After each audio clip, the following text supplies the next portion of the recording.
Welcome to the Great Basin Fire Potential Briefing for Thursday, October 1st. This is Gina McGuire. We are expecting much cooler conditions across the Great Basin as we move through next week, and also we'll see increasing moisture spread across the area, with many areas seeing wetting rains by early next week. After this cool and moist pattern continues through the weekend into next week, it's highly unlikely that enough warming and drying would take place to bring fuels back to their critical levels. Over the last 24 hours, we've seen precipitation scattered across the northern half of the Great Basin. However, the heaviest rainfall has been increasing this morning in the Sierra and spreading into far western Nevada.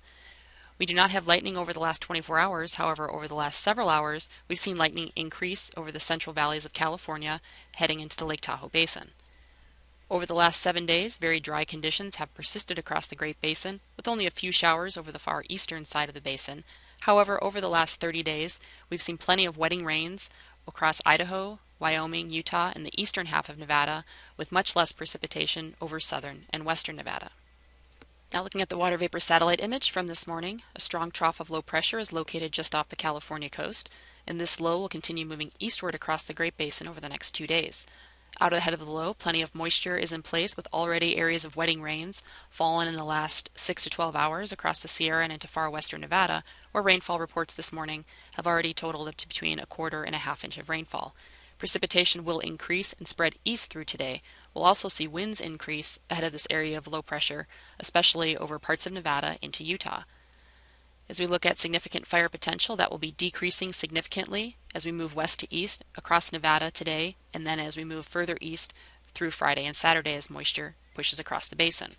We'll still continue with low to moderate fire potential over southern Nevada and far southern Utah into the Arizona Strip, where conditions will remain drier, and today we'll see some breezy winds and low relative humidity. Today the showers again will be moving into the western half of Nevada with very good chances of wetting rains. We also will see some lightning. However, again, this lightning will be accompanied by significant rainfall in some areas. We'll also start to see rainfall increase across Idaho, with also good chances of wetting rains over parts of the central Idaho mountains into the southwest part of the state. Today the winds will be strongest over the eastern half of Nevada into southern Nevada and western Utah, where wind gusts will exceed 30 or 35 miles per hour, and also we may see some low relative humidity today before the moisture moves east. As we move into Friday, this area of low pressure moves east across Utah, and this will push the heavier wetting rains and thunderstorms into the eastern half of the Great Basin. However, showers will also continue overnight throughout Nevada. Fire potential will be decreasing significantly across the northern half of Nevada and Idaho, where wetting rains will occur today, and will also be decreasing on Friday across Utah. Temperatures will also be decreasing significantly and dropping to below normal, with highs only reaching the low 70s or upper 60s in the valley locations across the Great Basin. Wind speeds will decrease on Friday but still remain generally breezy and shift to the northwest, with gusts generally between 20 and 30 miles per hour. As we move into Saturday, this area of low pressure weakens and moves well off to the east. However, another area of low pressure will be dropping south, and this will bring another round of cooler temperatures and precipitation to the Great Basin, along with continuing showers over Idaho, Utah, and Wyoming. Again, fire potential will be decreasing. Temperatures will remain low across the area and below normal, and winds will be much weaker on Saturday, however, may be increasing as this next area of low pressure drops down California and Nevada, with winds increasing again along the Sierra and the Sierra front, with gusts above 30 miles per hour potentially Saturday into Sunday. As we move into Sunday, the low tracks a little bit further south of Lake Tahoe, and we'll see moisture increasing, wrapping around this low, with more widespread precipitation across the Sierra and into Nevada, and more scattered showers further east.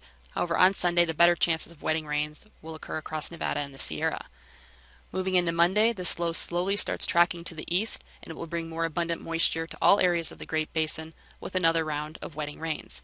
Significant fire potential will remain low across the Great Basin through this weekend into early next week, with this moisture and cooler temperatures in place.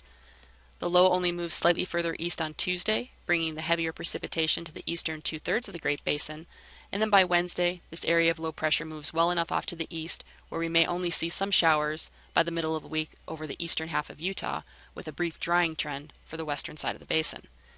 Overall precipitation amounts through Saturday will increase to over an inch over parts of the Sierra, into the northern half of Nevada, and into Idaho, with heavier precipitation into Wyoming, and even the northern half of Utah will see wetting rains.